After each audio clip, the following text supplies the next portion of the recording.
Welcome to the very first episode of my podcast. I just wanted to preface this interview with a few words so that you know what you're getting yourself into. My intention for starting this podcast and bringing in people to speak with me is really just to connect with more people that are doing things in the world to try and help others, to try and make the world a better place, to just bring a little bit of their magic to other people.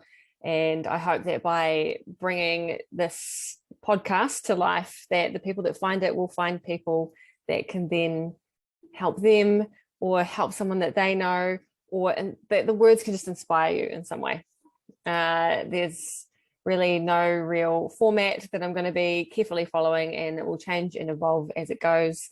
If you know of anyone that would be a good interview person to come and join me, then please just reach out and let me know. If you've got any certain questions, comments, topics, things you want me to talk about when I do solo casts, again, just reach out to me. The best place to do that is probably on Instagram at Renee Nicole NZ, all one word. And yeah, enjoy this interview with Jodi. Hey. We've started. I've just got some sage here that I'm going to burn a little bit of, because I sit at this desk for a lot of client work and a lot of other stuff, so I just want to sort of clear the space a little bit. It's hardly burning, but a little bit of smoke won't.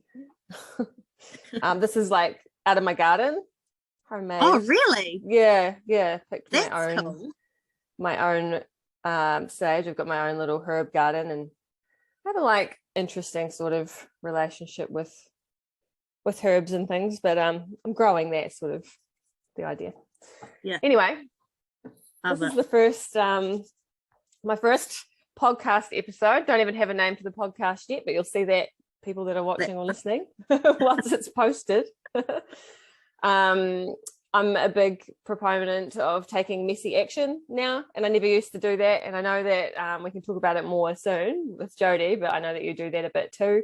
So like what I call messy action is really just once I have inspiration to do something, or something drops in that this would be a great idea. In the past, I would try to get everything perfect first and try to, get all my ducks in a row and have the perfect name and have branding and, I want the right recording gear and all of this. And then the energy behind that idea dissipates and it's no longer what it could have been. So now just take messy action, dive in, do the thing. You can like shine it up and pretty it up later. And I think that that's where the momentum really comes from, is when you just start stuff. And it has just been massive for my business and things since I've done that. So just thought I'd share that. So welcome everybody. I'm Renee, and I'll share more about myself later.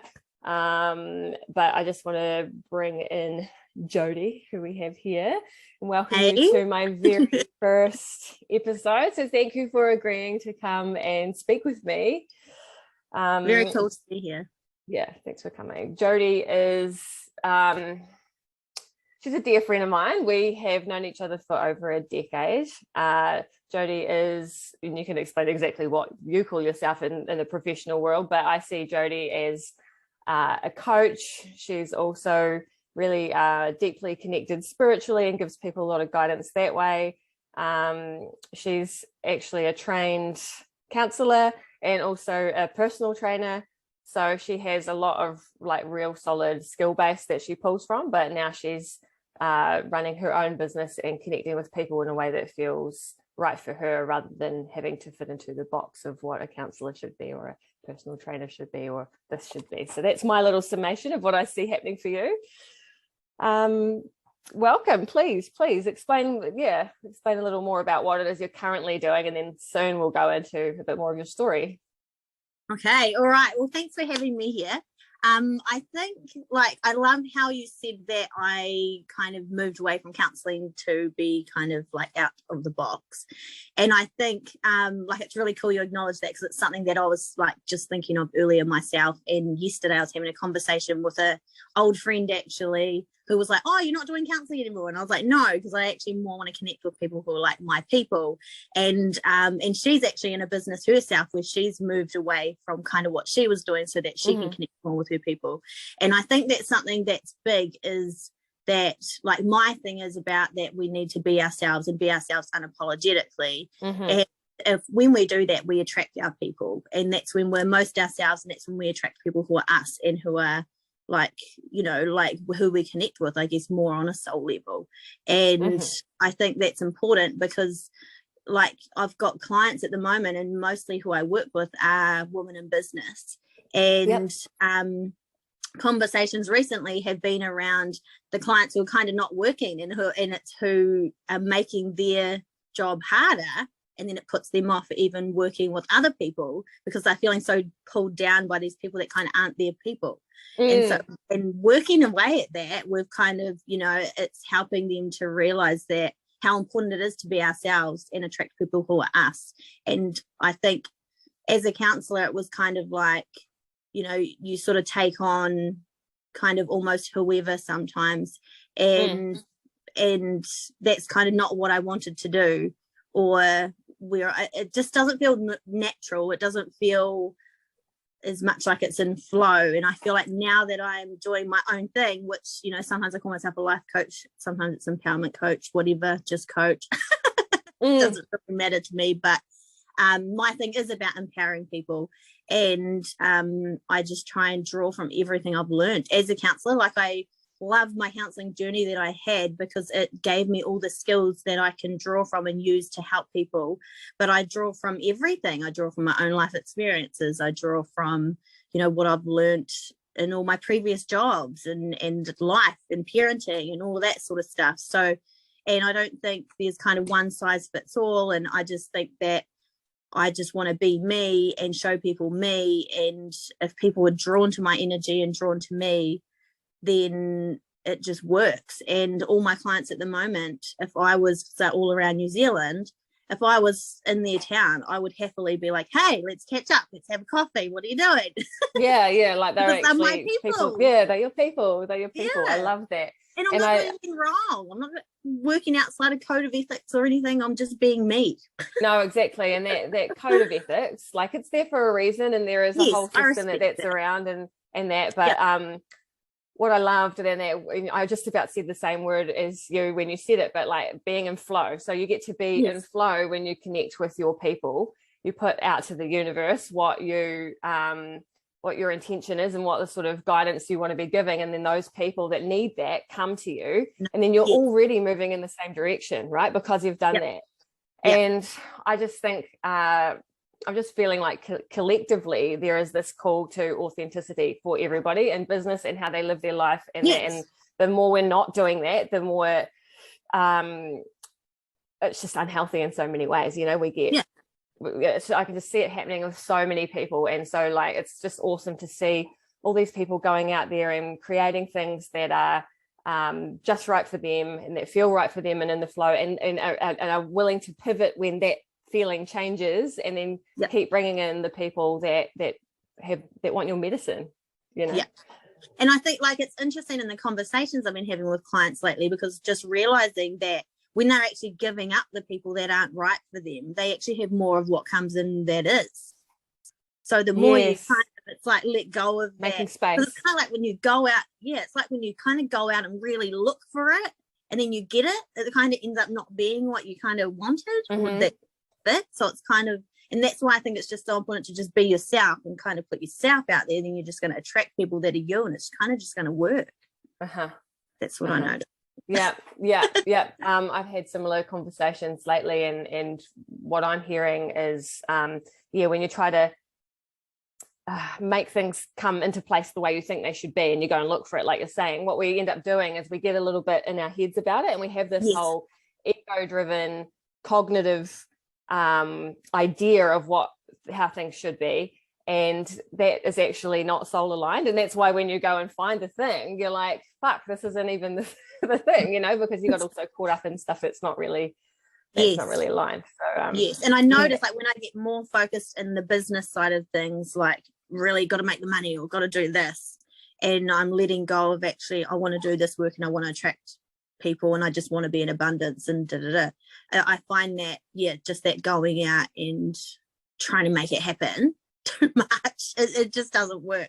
But when I'm actually more in flow myself and accept that, okay, things are happening, I'm attracting the people that I want to attract, and just continue to put myself out there as me, being however that is, real in whatever way. And that's what I felt even as a counselor that I kind of couldn't do. I felt like I kind of almost had to put myself as this, like, be seen almost on this pedestal that I've got all my shit together and I've like, I'm, like I was always careful, like, oh, can I do this or say this? Is that going against any code of ethics or whatever? Whereas I feel like as a coach now, I just put out there who I am. Doesn't matter if people don't like it. They don't have to have me as a coach. But I have people that, my clients that tell me, they're like, I love that you put yourself out there like that. And I love that you do that. And that's why they're drawn to me. So Jodi is very raw, I'd say, when she shares online. It's pretty awesome to see. Jodi, you're not afraid to swear if it calls for, if the conversation calls for it. You're not afraid to tell stories that are embarrassing about yourself, show yourself being silly. I love those stories that you share when there's just like a couple of reels of like you and your daughter singing in the car or whatever, so you really are just showing up as you, which is just so good to see. Like, that's me behind the scenes. That's the stuff that I am doing behind the scenes, like I have got stupid humor and I am swearing and so that's what I try to bring in so that people can see. Like I've had people on my page before say, oh, you shouldn't swear, maybe older people won't like it, and I'm like, well, they don't have to be on my page, that.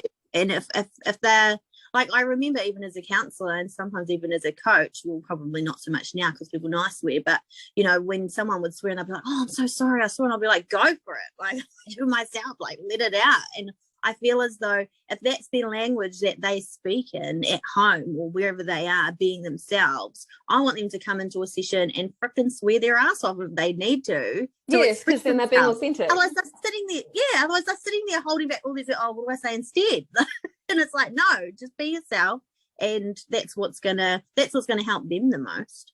Yeah, and I've definitely found in the past when I've sought help from others, whether it be like a counsellor or a coach, and I've experienced this where I didn't feel like I could show up as myself to them. Yes. And then what you end up doing is compartmentalizing your life, so you only really talk about what you think's appropriate for them to hear, and then really you never actually get the deep healing that you need because you're not fully showing up to be seen and supported. And so by doing what you do, you're sending that invitation to other people to meet you there and do the same thing. And it's so needed. It's so needed. Well, it's already, they don't have to come in, it's already predetermined for them. They're, oh, cool, I can go into the session with Jodi and I can swear and I can say what I want, and she already puts herself out there like that. She already swears. She's already got humor, So they can just come in and be funny or be stupid or just be whatever they want to be in that session. It's theirs.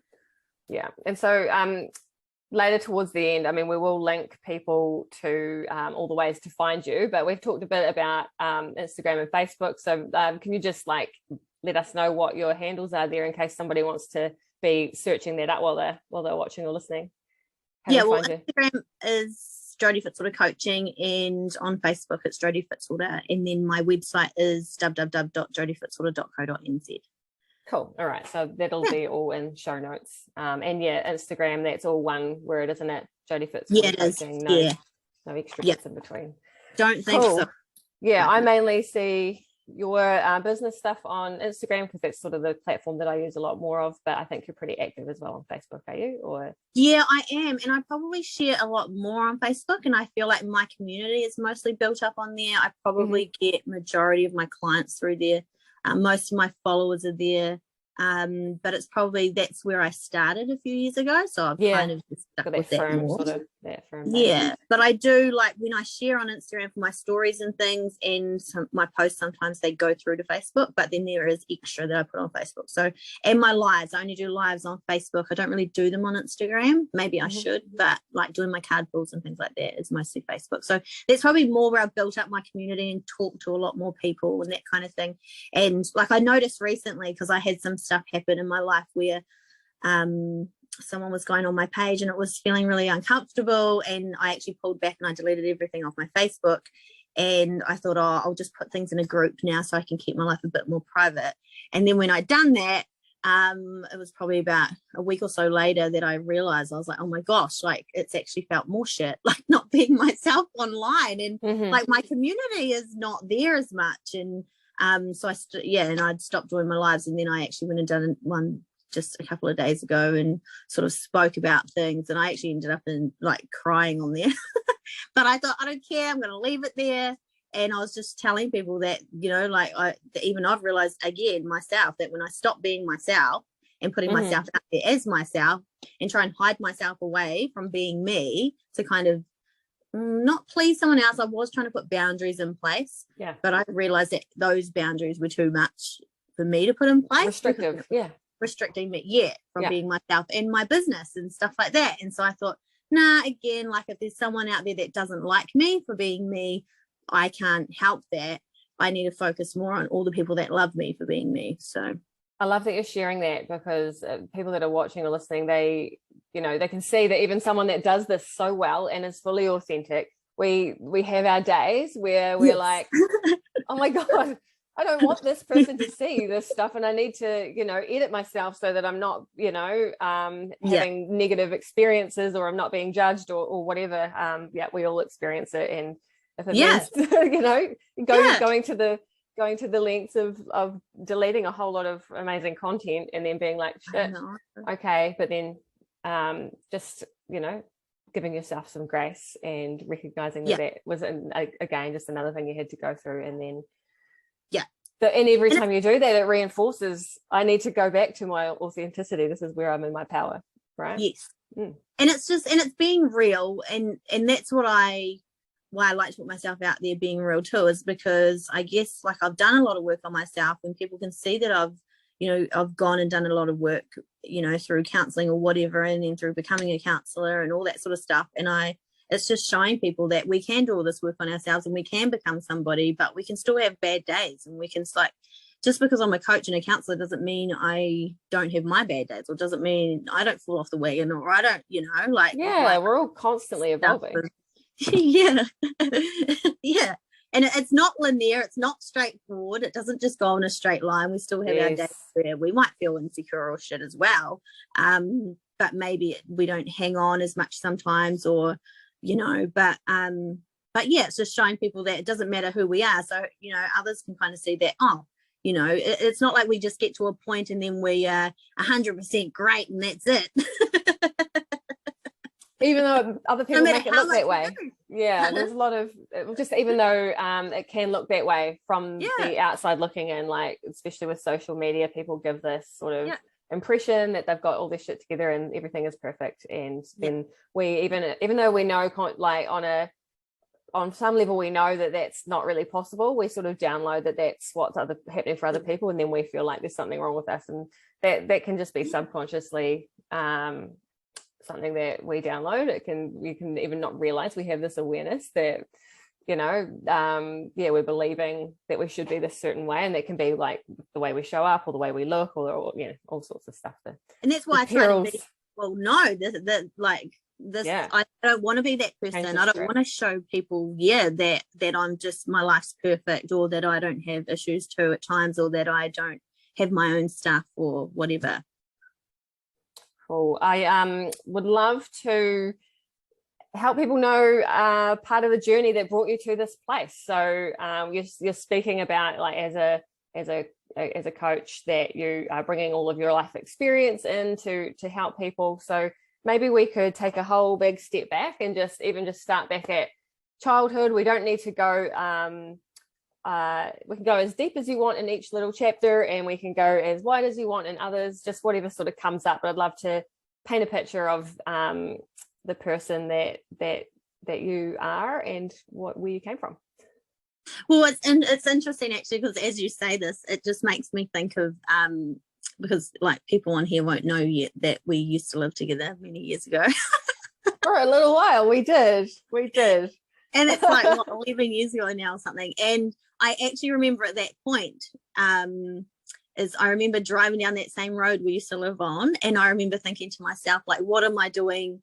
I am in a job right now doing admin, and I'm only like, I'm doing someone else's work that's like, it just didn't feel meaningful for me. It was just doing their account so their business could run, and that kind of felt like it.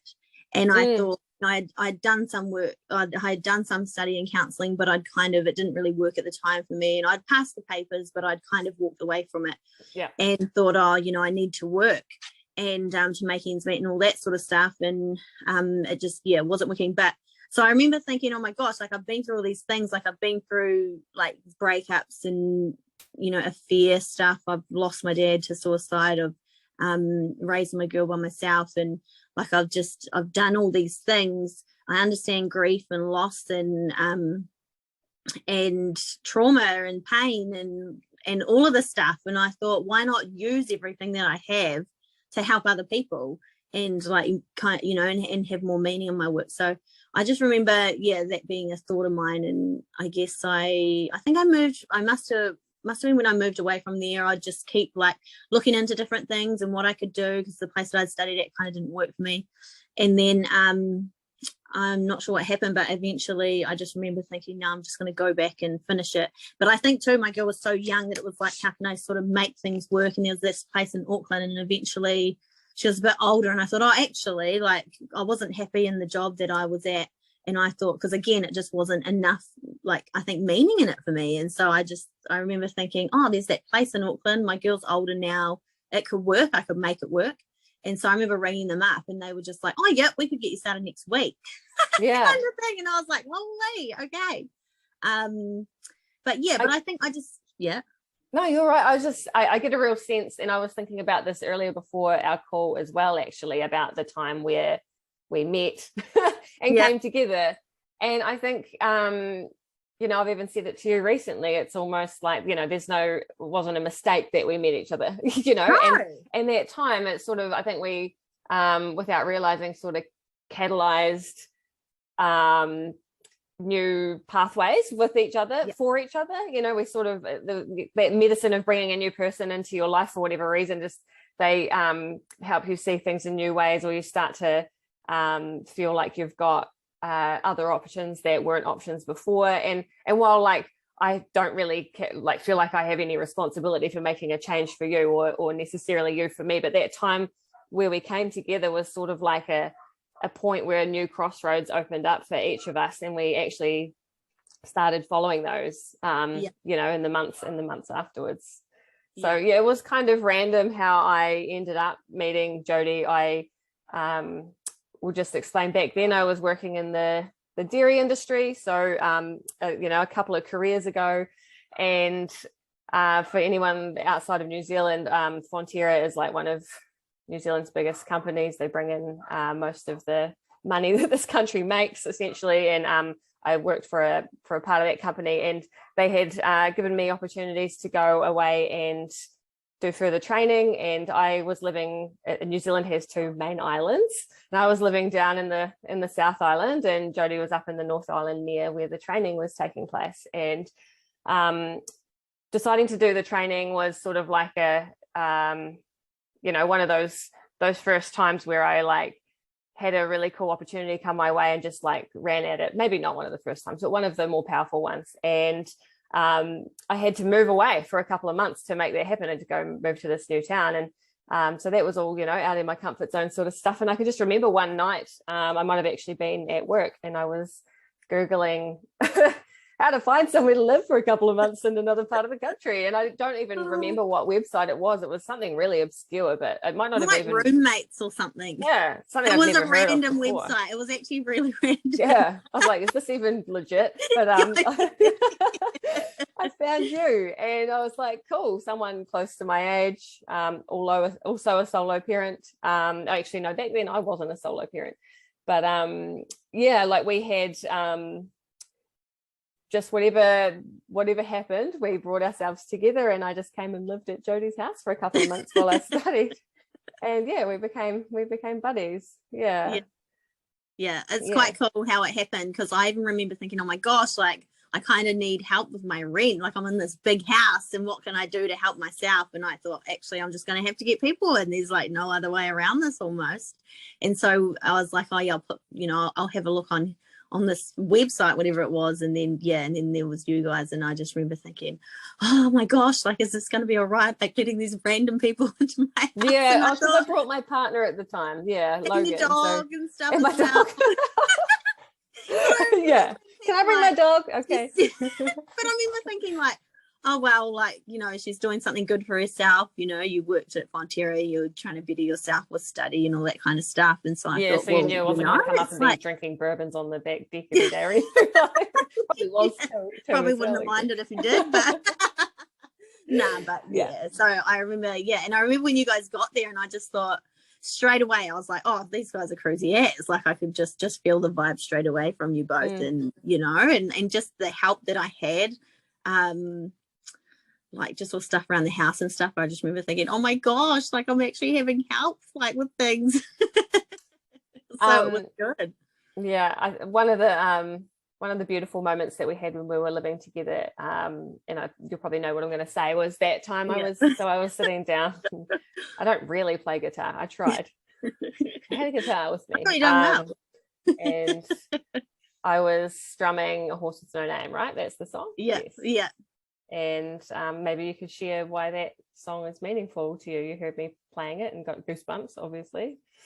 Yeah, well, that was my dad's song. It was one of his funeral songs. And I just remember sitting there, and all of a sudden she's playing the song. And I was just like, oh my gosh, that was my dad's song. And I found that over the years, like those moments those songs come on, that I kind of, I don't know, it's almost like confirmation for me that, something's meant to be here. So I was quite blown away. I was like, oh my gosh, of all songs. Of all the songs, so I love that. And I like, me too. I get so many little winks from the universe, and they're like, things that can only be meaningful to me. And like, I'm sure most of the people watching and listening, if they've found me and found you here, they're probably aligned with that sort of that view of life too. But I follow those nudges wherever they go, and they take me to some pretty awesome places. Absolutely. So you mentioned losing your dad. So do you want to tell a little bit about your childhood with your father and what happened? If you're happy to share a little bit about that today.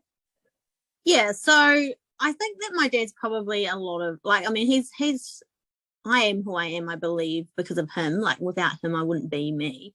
And like we had a really close bond. He was probably the one person in my life that I had, like sort of my whole childhood until I was 20. So losing him was like, I don't know, like I still even find now it'll be 17 years in November. And I still find now that I still have that urge of when life's shit, like where are you?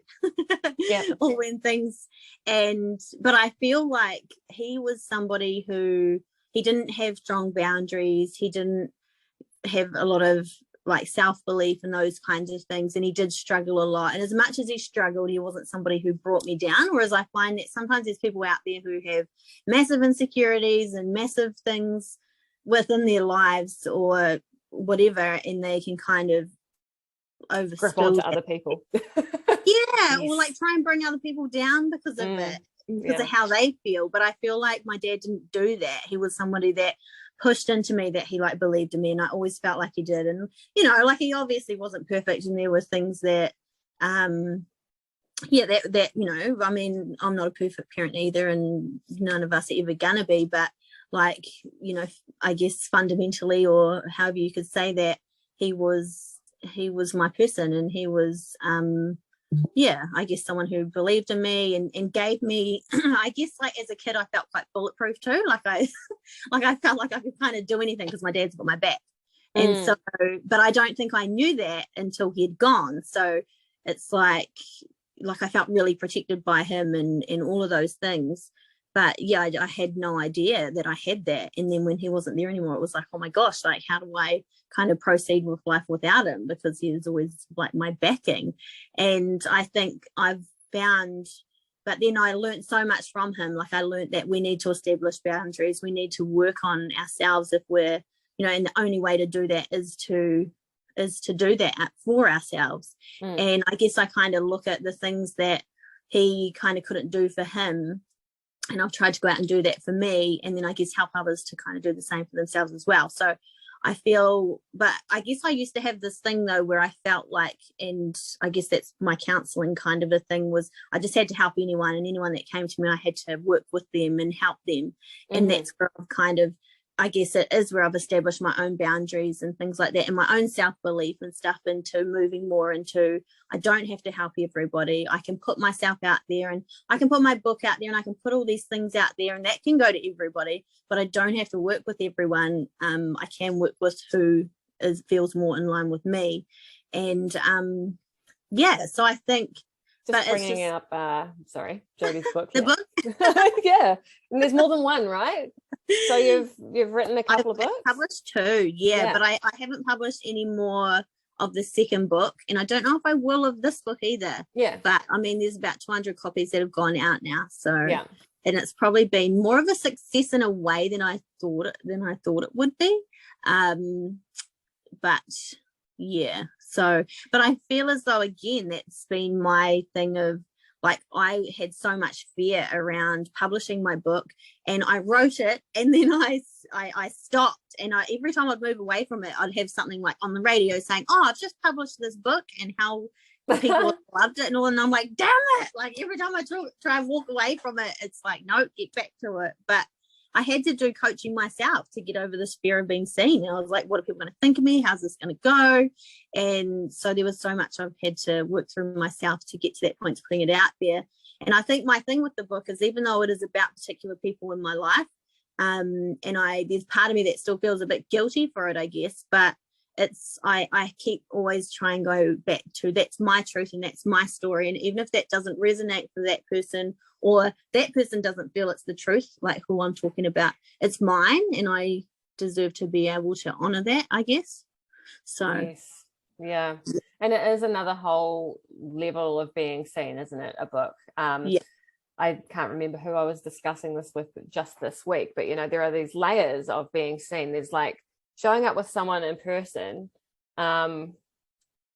It's fleeting, you know, you can say what you say, but nobody can like pull that back out and show you it again later, you know, like it just happened in the time.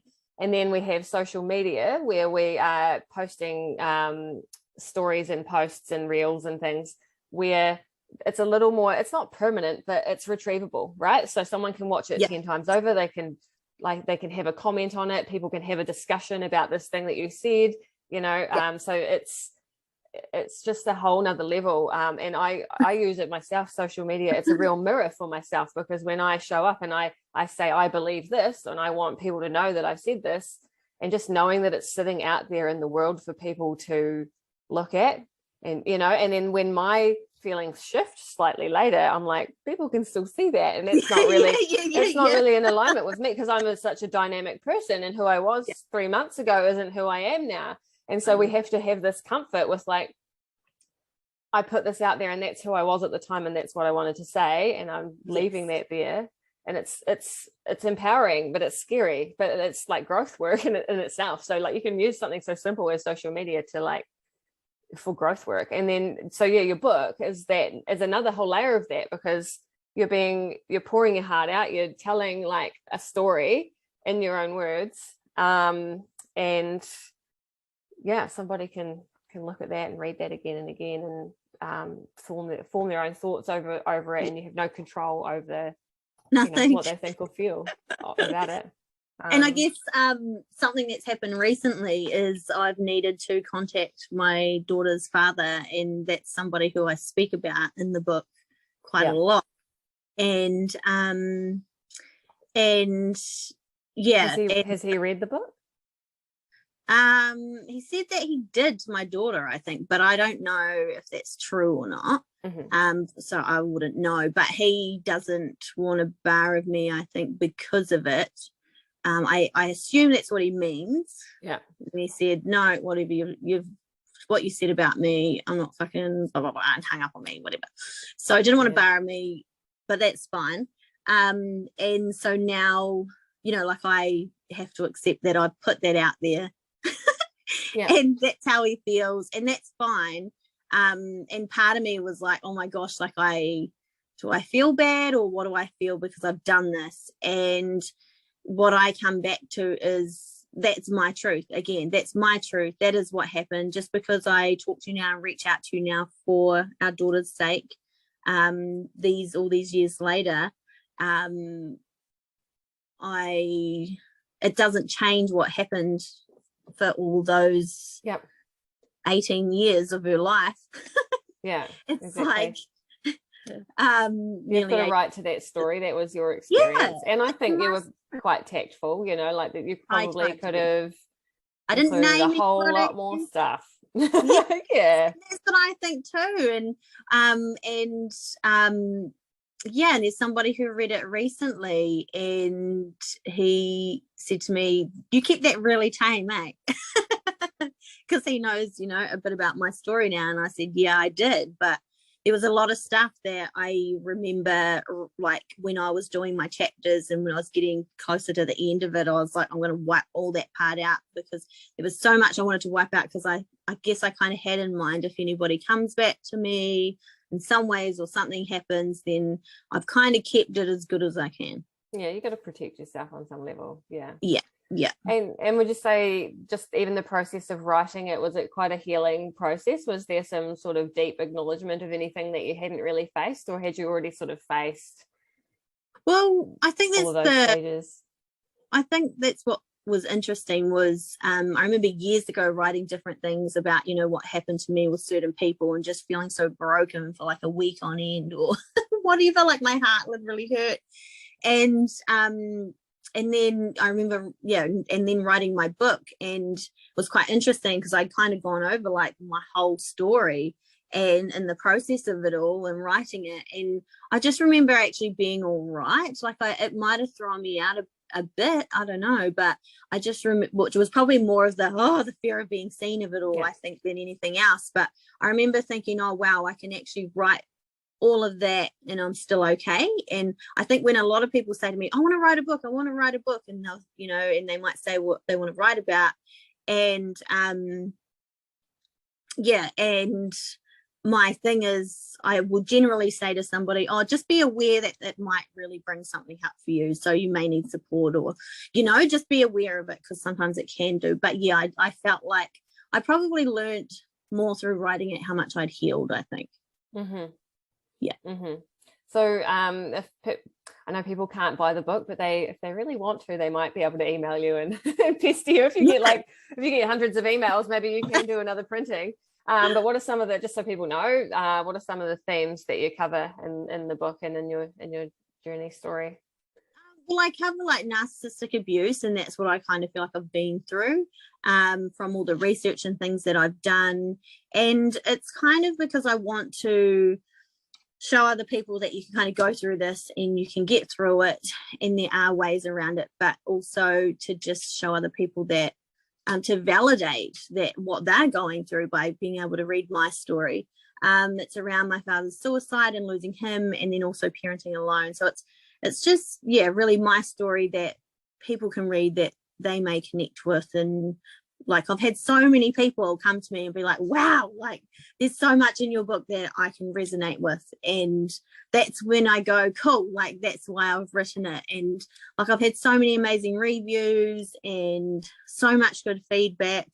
Like, I've read I've read some of your reviews when you've shared them online, and it's really special to see when someone says like, wow, I feel like you're telling my story, et cetera, and just knowing how many women go through relationships like that and are still stuck there, or and not even just that validation. Sorry, knowing they're getting that validation, they're like, I've been through this. And if they feel alone, like I felt like no one understood my journey and no one kind of got me, and I felt really alone with it all. And it's knowing that they could read that and go, wow, someone else gets this. If there's no one else that's ever said, I get this, or I've been through this, or whatever in their lives, they can actually read it and go, I'm not the only one here. And these feelings or what I'm facing is normal. These reactions I'm feeling or how I'm feeling. And that's what I used to do. I used to seek out books sometimes when I couldn't understand myself, or when I wanted to be better and I knew something wasn't quite right in my life, but I'd read about other people's journeys, like whether it was around people losing someone to suicide and things like that. I think there was Kurt Cobain's auntie that wrote a book, and she wrote it, I think, from a lot of different people who had lost someone to suicide. And just reading their stories, I'm like, this is normal. Like, how I feel is normal. And I think that's what a lot of people just need sometimes, is someone to validate that their experience or what they're feeling because of their experience is normal. Yeah, they're not the only one that is. Yeah, and it's not to bag out the other people. It's to help the person experiencing those people. Yeah. And so my maybe book is even what I think about these people I've written about. My book's not about them. It's not about them. It's about how I felt with what I went through to help other people. Yeah, but we know specifically with narcissists that if they read that book, it is about them because everything's about them, you know. So like, but then part of me wonders, they probably secretly like it because they'll be like, oh cool, I'm still getting some attention, even if it's bad attention. Yeah. Oh no, who knows? Well, they can get that little thrill, but never mind. 100%. It's not about them. No. And that's what I keep going back to. It's not about them. It might be about them, but it's not about them. So you've mentioned your daughter a couple of times. How old is she now? What age is she will be 18 in January, which is crazy. Wow. Really an adult. Yeah, a real 18-year-old adult. Yeah. So is she gearing up to leave home and do all of those things? I don't know. We've talked about it. She's not too sure what she's going to do yet. So it's kind of like just a little bit of a waiting game. But it's hard because it's like, well, she could leave in 5 years' time. She might leave in 10 years' time. Or she might leave, you know. Especially in like today's world. It's an expensive place to live out there. I know. It's a crazy old world. So there's that. But you guys are you've got a beautiful relationship, a real like a healthy mother-daughter relationship, but also a deep friendship, I think, that you've had throughout your would you agree that would be a good summation of your relationship? Oh, totally. And we've never really fought. Like, we have our bickering, but I generally just leave her to say what she needs to say and that sort of thing. And you know, I guess I've more so, I guess it's because, like, I guess I look at her friendships sometimes, and there's not very often that you hear that children or teenagers actually tell their parents stuff. And they're always like, why do you tell your mum that stuff? And they often can't understand it, or her friends tell me their stuff. And I guess my thing I look at is, like, I've always thought, even if I'm going to do my counselling studies, or I'm going to do these whatever experiences I'm doing, even if it just helps me to understand me and to be better, then that's what I'm taking away from it. So, and I guess doing all this work on myself and trying to be better is how I'm able to show her and to be better for her. So I think that's what I always wanted to be. Like, I always think, even if I die just knowing that the only thing I did in life was be a good parent, then I'm happy and I'm satisfied. So, and anything else on top of that is a bonus, you know. But that's the main thing. And I guess because I didn't, you know, my mum left when I was like 11, and I didn't have that close bond with my mum, and I don't often feel like she did work on herself, and I didn't want to be like that. And I think even with my dad, like, you know, he obviously didn't really get to work on himself. And so I guess, you know, for both my parents, in a way, like, I've learned from them both in different ways that who I want to be as a parent. And I've taken stuff from both of them, gone, I don't want to be like that. I want those parts, you know, but I don't want to be like that. And I've tried to just, go and be all those things that I didn't get to have. So as much as sometimes, you know, our kids don't know what they've got, I guess, but that's like me. And I think I've learned that I didn't know what I had in my dad until he was gone. And so I know that my girl can only take for granted sometimes like who I am, but I'm very aware that we can't make them. And as long as we're being the parent that we want to be, then at the end of the day, that's all that matters. It doesn't matter when they appreciate it or how they show that, or if they don't. It's up to, you know, it's about us and what we want, and knowing that we've been that person or we've been that parent, and that's all we can do. Yeah, I love that. That's really healthy. I love that. You know, you've taken the experiences you've had with other people in your life, and some of them have been quite, you know, shocking and negative. And what I'm seeing is like very little resentment. You know, you're not like in this resentment sort of place. If anything, they were all opportunities for growth and learning, and you've actually used that as a catalyst to make positive change and choose better for yourself. And then, but you've also learned that, you can't manhandle somebody else's experience of you. So like, well, all you know is that you're doing your best for your daughter, but if her view of that for a number of years is not the most positive, or if that ever happens, then that's okay too, because you've done it from your heart-centered sort of place. You've done the best for her, and wonderfully so far that's you know, been, I think, recognized by her, and she, you know, she has a lot of care and respect for you. But you're not attached to her like giving you praise for that through her entire life. So I just want to feel into my intention for this podcast and the future episodes that I release is that, you know, I'm bringing in people that are doing wonderful things in the world and being authentic and making a difference for others. And I'm just hoping that the people that come in and listen or watch this, that they're really getting something out of our time together. So I just setting that intention that if there's anything else that needs to come up through either of us, that does, so that those little gems can be found by these people that are drawn to listen and watch. And so I'm sure that will happen. So is there anything that's coming to you as something you would really like to share? No, not really. I think that's pretty much, that's pretty much it. I think we've covered a lot. I mean, like I wrote down a couple of things and I've just written here, just basically like my thing is just, you know, to encourage people to be themselves unapologetically. We don't have to be the same. We don't have to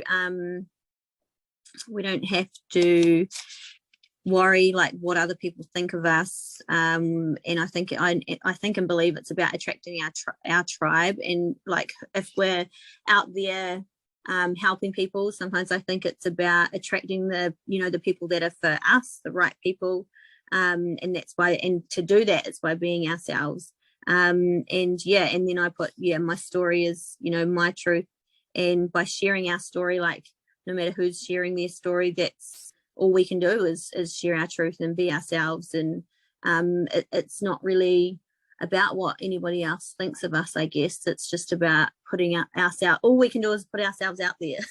And we're born to be ourselves, like that's our birthright. And if we're being anything else, then what are we doing? Why are we here?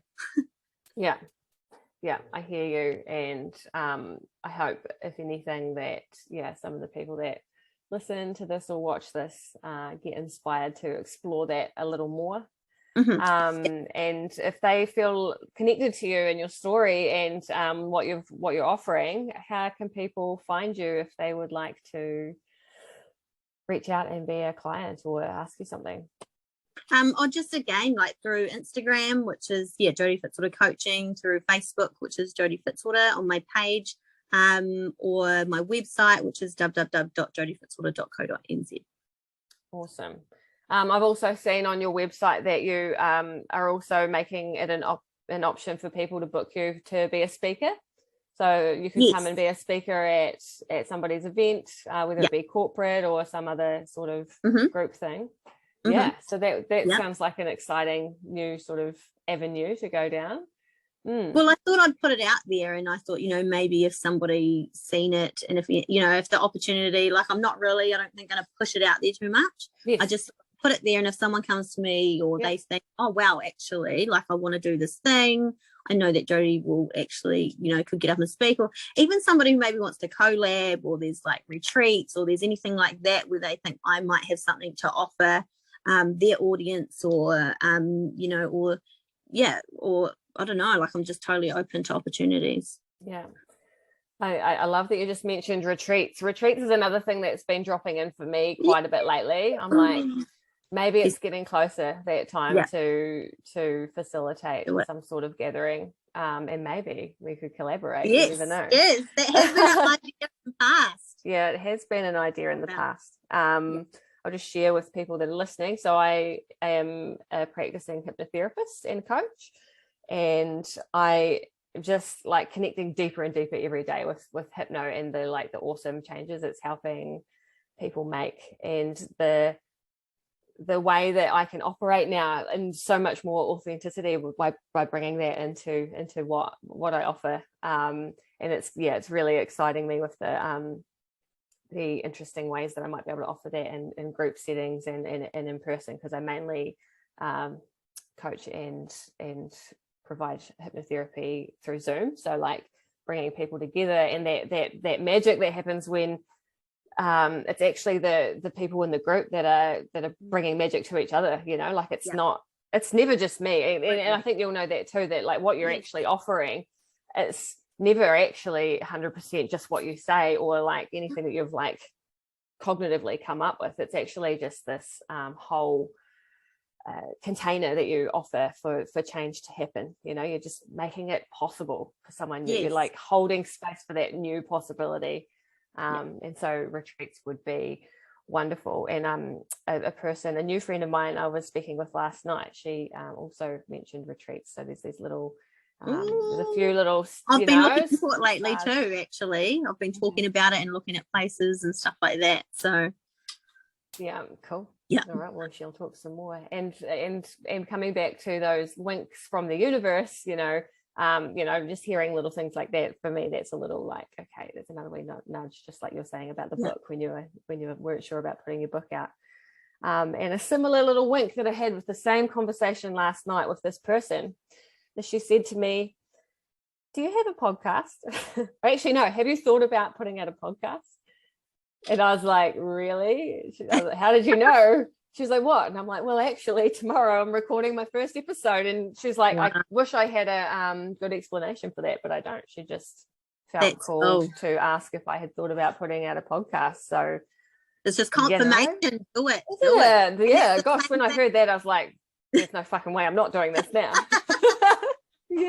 I love how you said with your, what was it? Was it messy action? Yeah. Was that the word?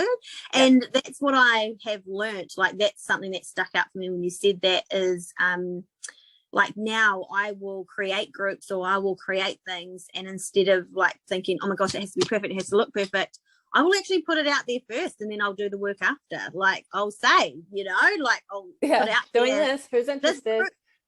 And I'll see if there's interest. If I get no interest, well, I probably just won't even start it. But if I get interest, like I started the empowerment zone just off a whim. I was like, I'm going to do this group. I probably had over 4 months about 20 or 30 people in there. Loved it, absolutely loved it. Connected with so many people. That's created a bigger community. I ended up stopping it because I ended up having so many other things on the go in the end. But it was cool, and that was just from going, yep, gonna do it, bam. And I didn't know what I was doing. I would literally create my things an hour before I'd jump on live with everybody. Like I didn't, and we don't have to. We don't have to, and they got value from it and they loved it. And I've had so many people like tell me how much it's helped them and come back and tell me, because of that, back then I've been able to do this and this and this, so yes. We don't have to know everything straight away. And I've done a lot of courses on creating even online courses and stuff, and most of them will say, put your course out there first and learn later what you need to do for it, but get the people interested first and then you just go with it. We don't have to know everything. It doesn't have to look perfect. And I think people don't want perfect anyway. Like if we're trying to be this perfection and have everything perfectly logoed and all of that, sometimes I think people can't see the realism in it. They can't see, almost the person behind the scenes or whatever, or what they're really getting into, or Yeah, and I love that you've learned that, and that, well, we're both learning that. I'll just share a little bit about my past experience with this. So when I first went out coaching years ago, I decided I was going to build this online course, just like you're saying. And the advice was that, you know, get it out there, create it as you go. It's allowed to be a bit messy. And I wasn't ready. And I just had to go through this. I had to go through this to learn this. And I was on one level, I had a partner that was like degrading my self-esteem slowly in the background, but that's not really, you know, that's not his fault. But, you know, on some level, I was still overly concerned with how people would see me. And I was far too much in my head about how it was all going to be and look. And I spent hours and hours creating all this amazing content. Like, a lot of it was great. And I did have some beta clients working on this online program that I was putting together. But I got stuck in the weeds. I didn't follow the advice. There was advice I had paid for and I didn't do it. I was doing everything instead of outsourcing the stuff that takes too much of my time. You know, like if I want 20 videos edited and I want to do some amazing creative work, then maybe I shouldn't be the one editing the videos, you know, like maybe that's not an option for everyone straight away, but like whenever it is, you know, take that so that you can put your creative energy into the stuff that really matters.